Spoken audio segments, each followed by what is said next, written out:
Você vai ver agora com exclusividade no Fantástico, aliás, uma exclusividade mundial, a primeira entrevista do Papa Francisco a um jornalista desde sua eleição no Vaticano em março deste ano. É muito raro um Papa conceder uma entrevista como esta, que certamente é o que chamamos de furo de reportagem. Francisco recebeu o repórter Gerson Camarote, da Globo News, e falou ao Fantástico abertamente, sem reservas, sobre temas muito delicados, como é o caso dos escândalos no Vaticano. Com o seu jeito simpático e informal, ele falou também sobre a perda de fiéis. Disse o que espera de padres e bispos a partir do seu próprio exemplo de simplicidade. E comentou a calorosa acolhida que recebeu no Rio de Janeiro. O Papa falou também sobre as manifestações que tomaram as ruas do Brasil e deixou para os brasileiros de todos os credos uma mensagem especial. O que você vai ver agora é um depoimento histórico do Papa Francisco em sua primeira viagem internacional. A entrevista de Gerson Camarote contou com a participação do repórter Felipe Aui e imagens do repórter cinematográfico Fernando Calixto, os dois da TV Globo. Tarde de quinta-feira, residência Assunção, Morro do Sumaré. O Papa Francisco, que ficou hospedado aqui durante a Jornada Mundial da Juventude, abriu mão do descanso depois do almoço para receber a nossa equipe. Como de hábito, estava bem-humorado. Ao final da entrevista, ganhou uma camisa do Flamengo do padre Alexandre, escolhido pelo próprio Papa para ser o seu secretário particular no Brasil. Assim, não? É isso, a minha equipe, está escrito Francisco ou não. E um pouco antes, brincou com o frio e a chuva que acompanharam a Jornada Mundial da Juventude. O senhor não sentiu esperava um pouco mais quente o Brasil? No, bien. Sí, quizás un poquito más, pero no sentí frío. Qué bueno. Yo no, yo soy de abajo. Conozco el frío de Buenos Aires, pero esto no, es un otoño normal. Meia hora antes, a entrevista começava também de forma descontraída. Papa Francisco, o senhor chega ao Brasil e tem uma receptividade muito calorosa dos brasileiros. Há uma rivalidade histórica, Brasil e Argentina, pelo menos no futebol. Como é que o senhor recebeu esse gesto de afeto dos brasileiros? Eu me senti recibido con un afecto que no conocía, muy cálidamente. El pueblo brasileño tiene un gran corazón. Y la rivalidad creo que ya está superada totalmente, porque hemos negociado bien. El Papa es argentino y Dios es brasileño. Uma grande solução, né, Santo Padre? Creo que me sentí muy bien recibido, con mucho cariño. Santo Padre, no Brasil o senhor utilizou ao chegar e continua utilizando um carro modelo muito simples. Há notícias que o senhor, inclusive, condenou padres que usavam carros de luxo pelo mundo. Eu queria saber, o senhor, inclusive, optou por morar na Casa Santa Marta. Essa sua simplicidade, uma nova determinação a ser seguida por padres, por bispos e por cardeais? El auto que yo uso aquí es muy parecido al que estoy usando en Roma. Sencillo, que puede tener un empleado normal. En eso siento que tenemos que dar testimonio de cierta simplicidad, incluso diría de pobreza. Nuestro pueblo exige pobreza a los sacerdotes. Le exige en el buen sentido, digo, nos pide eso. A nuestro pueblo le ofende mucho el corazón cuando ve que los que estamos consagrados estamos apegados al dinero, ¿no? Y eso es malo. Y realmente no es un buen ejemplo que un sacerdote tenga un auto último modelo de marca, ¿no? Yo creo que, se lo digo a los párrocos, en Buenos Aires se lo decía siempre, es necesario que el cura tenga una máquina, un carro, un auto, es necesario, porque en la parroquia hay 1000 cosas que hacer, tiene que moverse, pero que sea un auto modesto, ¿no? Eso respecto al auto. Respecto a que me quedé a vivir en Santa Marta, no fue tanto por razones de simplicidad, porque el apartamento papal es grande, pero no es lujoso. Pero mi opción por quedarme en Santa Marta fue por mi modo de ser. Yo no puedo vivir solo, no puedo vivir encerrado, yo necesito contacto con la gente. Entonces, suelo explicitarlo así. Yo me quedé en Santa Marta por razones psiquiátricas, para no tener que estar sufriendo esa soledad que no me hace bien. Y también por razones de pobreza, porque si no hubiera tenido que pagar en psiquiatras mucha plata. Y entonces no es bueno eso. No, es por estar con la gente. Y Santa Marta es una casa de huéspedes. Viven unos 40 entre obispos y sacerdotes que trabajan en la Santa Sede. Tiene 130 piezas más o menos. Y sacerdotes y obispos y cardenales y laicos, huéspedes en Roma, habitan ahí. Yo como en el comedor común de todos. Desayuno, almuerzo y cena lo tengo allí. Y uno siempre encuentra gente distinta, ¿no? Y eso a mí me hace bien. O sea, que esas son las razones. Y ahora, la regla general.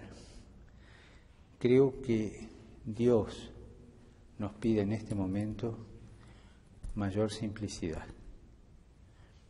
Es una cosa interior que a la Iglesia lo pide. O Santo Padre, quando o senhor chegou ao Rio de Janeiro, houve falhas na segurança. Inclusive ali o seu carro foi ali levado para o meio da multidão. O Papa Francisco ficou com medo? Qual foi o seu sentimento naquele momento? Yo no tengo miedo. Soy inconsciente, pero no tengo miedo. Sé que nadie se muere en la víspera. Cuando me toque, lo que Dios permita, será. Pero antes de viajar, fui a ver el Papamóvil, que tenía que venir acá. Y estaba con vidrios todo. Si usted va a ver a alguien que quiere mucho, amigos, con ganas de comunicarse, ¿usted los va a visitar dentro de una caja de vidrio? No. Yo no puedo venir a ver a este pueblo que tiene un gran corazón detrás de una caja de vidrio.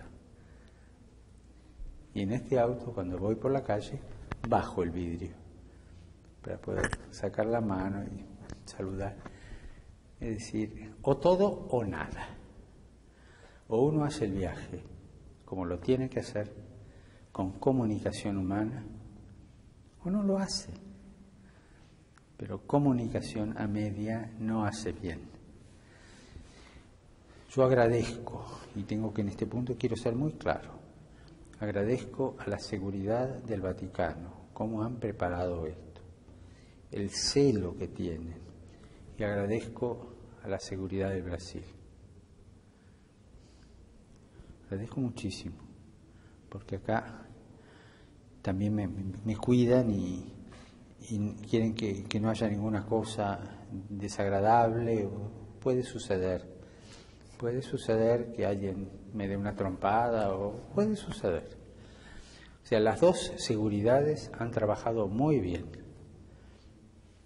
Pero las dos saben que yo soy un indisciplinado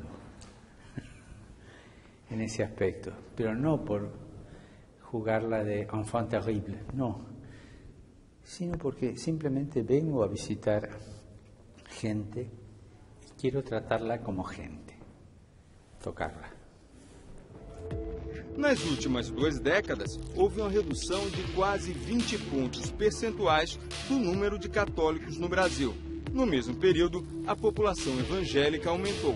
Papa Francisco, seu grande amigo, Cardeal Cláudio Umes, aqui do Brasil, Ele me falou algumas vezes já da preocupação dele com a evasão, com a perda de fiéis católicos aqui no continente, no Brasil especificamente, para outras religiões, principalmente para religiões evangélicas. E aí eu lhe pergunto, por que acontece isso? E o que pode ser feito? No conozco las causas y tampoco conozco los porcentajes, no los conozco. No conozco la vida de Brasil como para dar una respuesta, ¿no es cierto? Creo que el cardenal Hume fue uno de los que habló, pero no estoy seguro. Pero si usted me dice que él habla, sabe. No sabría qué explicarlo. Invento una cosa. Para mí es fundamental la cercanía de la Iglesia. O sea, la Iglesia es madre. Ni usted ni yo conocemos ninguna mamá por correspondencia. La mamá, cariño, toca, besa, ama. Cuando la Iglesia, ocupada en mil cosas, descuida la cercanía, descuida esto y se comunica solamente con documentos, es como la mamá que se comunica con su hijo por carta.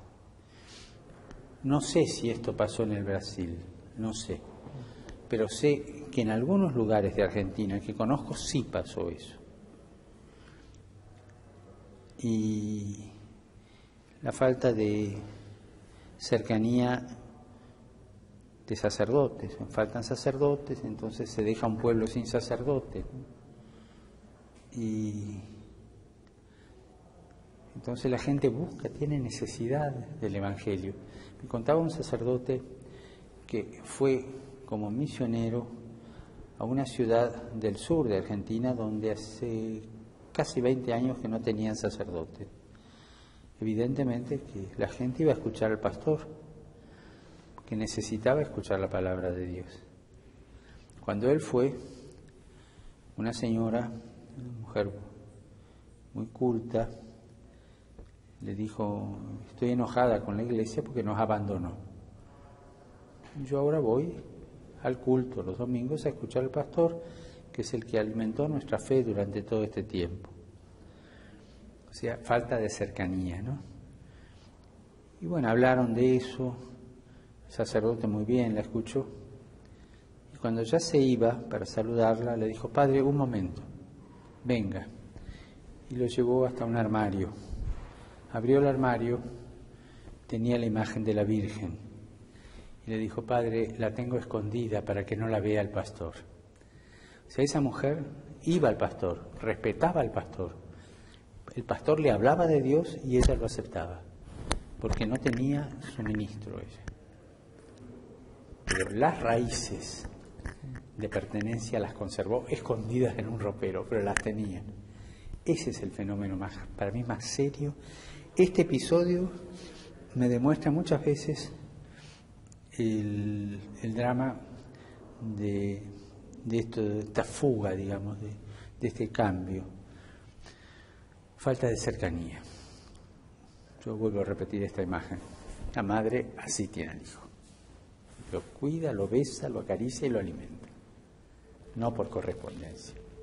O Papa Bento XVI renunciou em fevereiro, no momento em que a Cúria Romana, o organismo que administra a Igreja, era alvo de uma série de escândalos. Lavagem de dinheiro no Banco do Vaticano, o vazamento de documentos sigilosos, conhecido como Vatilix, e no mundo havia também os casos de pedofilia envolvendo muitos países.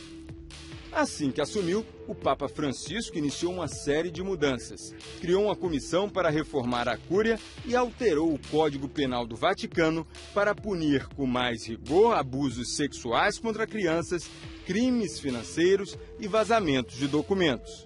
Recentemente, depois que o Papa nomeou uma comissão para fiscalizar o Banco do Vaticano, investigações sobre lavagem de dinheiro levaram à prisão Monsenhor Nunzio Scarano, acusado de levar 20 milhões de euros da Suíça para a Itália em jatinho privado. Nesse trecho da entrevista, eu pedi que ele falasse especificamente dos escândalos que envolvem a Cúria. Papa Francisco, quando o senhor foi escolhido no conclave, a Cúria Romana, especificamente, era alvo de críticas, inclusive críticas internas de vários cardeais. E o sentimento que eu percebi, pelo menos dos cardeais com quem eu conversei, era um sentimento de mudança. Esse sentimento está correto? Usted lo nombró hace un rato, este paréntesis. Cuando yo fui elegido tenía al lado a mi amigo, el cardenal Gómez, porque en orden de ganancia, pues estamos uno detrás del otro, ¿no? Y fue el que me dijo esa frase que me hizo tanto bien: no te olvides de los pobres. Qué lindo. La Curia Romana. Bueno, a la Curia Romana siempre se la criticó, más o menos. Se presta a críticas y como tiene que resolver muchas cosas, algunas cosas gustan, otras no gustan, algunos trámites están bien encausados, otros están mal enfocados, mal encausados, como en toda organización. Yo le diría esto: en la Curia Romana hay muchos santos, cardenales santos, obispos santos, sacerdotes, religiosas, laicos santos, gente de Dios que ama a la Iglesia. Pero eso no se ve. Hace más ruido un árbol que cae que no un bosque que crece.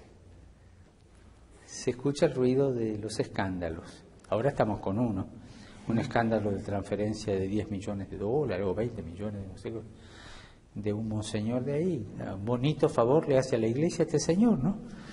Pero hay que reconocerlo, este señor obró mal y la Iglesia tiene que darle la sanción que merece, obró mal. O sea, hay casos de ese tipo. En el momento del conclave, antes están los que se llaman congregaciones generales, y hemos tenido una semana de reuniones, los cardenales. Y ahí se hablaba claramente de los problemas, todo, ahí se habla de todo, porque estábamos nosotros solos y para ver cómo está la realidad y hacer el perfil del próximo Papa. Y ahí salieron problemas serios, derivados en parte de lo que ustedes conocen, de los Batilix y todas esas cosas, ¿no? Había problemas de escándalo allí, ¿no? Pero los santos seguían estando, ¿no? Esos hombres que dieron su vida y la dan por la Iglesia de manera silenciosa y con celo apostólico. También se habló de ciertas reformas funcionales que había que hacer. Eso es verdad. Y se pidió al nuevo Papa que tratara de hacer una comisión outsider para estudiar los problemas de reorganización de la Curia Romana.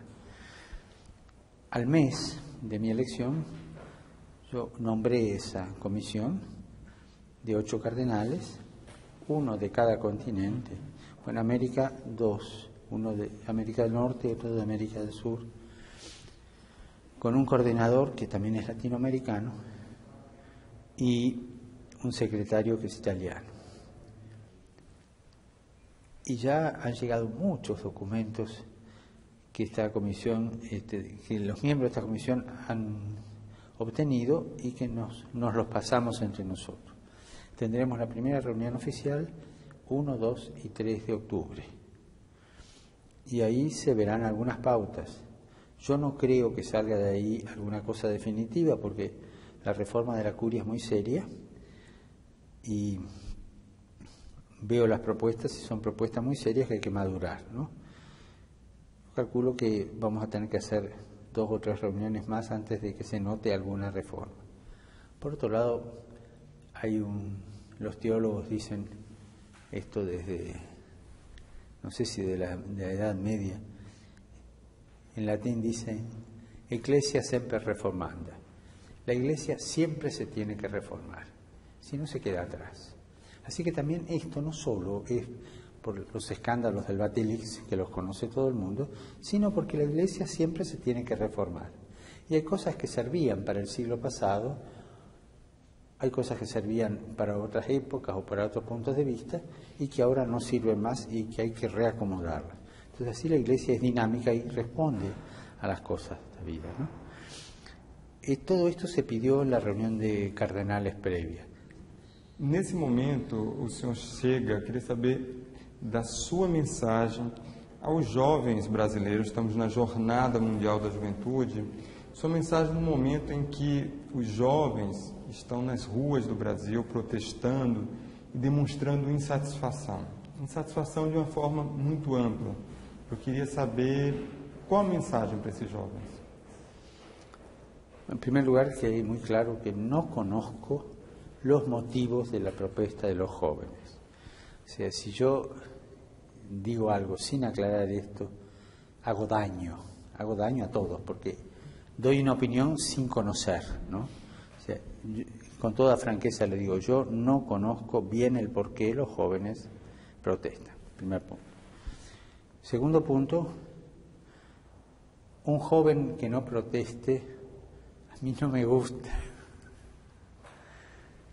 porque el joven tiene la ilusión de la utopía, y la utopía no siempre es mala, ¿no? La utopía es respirar y mirar adelante, ¿no? Y un joven tiene más frescura, menos experiencia de la vida, es verdad, ¿no? A veces la experiencia de la vida nos frena, pero tiene más frescura para decir sus cosas. Un joven es esencialmente un disconforme, y eso es muy lindo, pero eso en general de todos los jóvenes. Yo diría en general, hay que escuchar a los jóvenes, hay que darles sitio de expresión y cuidarlos para que no sean manipulados, porque así como hay trata de personas, el trabajo esclavo, en tantas tratas de personas, yo me atrevería a decir una cosa y sin ofender. Hay gente que busca la trata de jóvenes, manipulando esta ilusión, este disconformismo que hay, y después le arruinan la vida al joven. Entonces, cuidado con la manipulación de los jóvenes. Al joven siempre hay que escucharlo, cuidado en una familia. Un padre, una madre que no escuchan a su hijo joven, lo aíslan, le crean tristeza en el alma y no se enriquecen ellos. Na sequência, o Papa abordou assunto sobre o qual ele havia falado no encontro com os fiéis argentinos na Catedral Metropolitana do Rio, na mesma quinta-feira: o dinheiro. Este mundo actual que estamos viviendo había caído en la feroz idolatría del dinero. Y se da una política mundial muy impregnada del protagonismo del dinero. Quien manda hoy es el dinero. Esto significa una política mundial de tipo economicista, sin ética que la controle, un economicismo autosuficiente, y que va arreglando las pertenencias sociales de acuerdo a esta conveniencia. ¿Qué sucede entonces? Cuando reina este mundo de la feroz idolatría del dinero, se concentra mucho en el centro, y las puntas de la sociedad, los extremos, son mal atendidos, son descuidados y son descartados. Hasta ahora vimos claro cómo se descarta a los ancianos. O sea, hay toda una filosofía para descartar al anciano. No sirve, no produce. El joven tampoco produce mucho, porque es una carga que hay que formar. Ahora estamos viendo que la otra punta, la de los jóvenes, está en proceso de descarte. El alto porcentaje de desocupación juvenil que hay en Europa es alarmante. nos encontramos a un fenómeno de jóvenes descartados. Entonces, para sostener este modelo político mundial, descartamos los extremos. Curiosamente, los que son promesa para el futuro, porque el futuro nos lo van a dar los jóvenes, porque van a llevarlo adelante, y los viejos, que tienen que transferir, hacer el trasvasamiento de sabiduría a los jóvenes. Descartados los dos, el mundo cae. Hoy día hay chicos que no tienen que comer en el mundo. Hay chicos que mueren de hambre, de subalimentación. Basta ver ciertas fotografías de algunos lugares del mundo. Hay enfermos que no tienen acceso a la salud.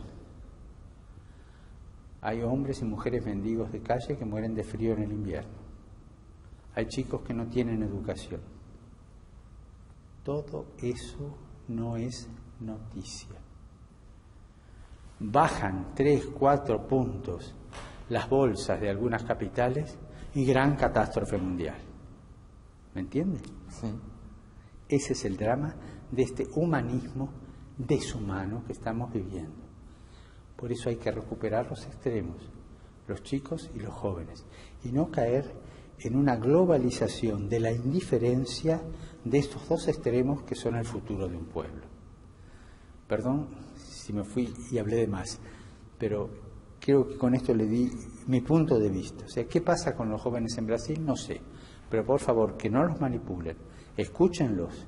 Y acá hay un fenómeno mundial mucho más allá del Brasil. Papa Francisco, queria talvez a última pergunta. Qual mensagem, ou o que o senhor falaria para os brasileiros católicos, mas também para os brasileiros que não são católicos, ou seja, de outras religiões? Creo que hay que fomentar una cultura del encuentro en todo el mundo. Todo el mundo.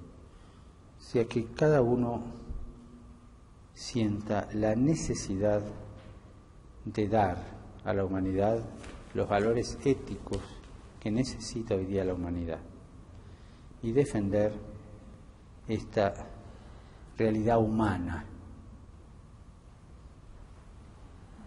Y en ese aspecto creo que es importante que todos trabajemos por los demás, podar el egoísmo y un trabajo por los demás según los valores de la propia fe. Cada confesión tiene su creencia, pero según los valores de su propia fe, trabajar por los demás. Y nosotros encontrarnos todos para trabajar por los demás. Si hay un chico que tiene hambre y no tiene educación, lo que nos debe interesar es que deje de tener hambre y que tenga educación. Si la educación se la dan los católicos, los protestantes, los ortodoxos o los judíos, a mí no me interesa, me interesa que lo eduquen y que le quiten el hambre. Eso tenemos que ponernos de acuerdo. Hoy día la urgencia es tal que no podemos pelearnos entre nosotros a costilla de los demás. Primero trabajar por el prójimo.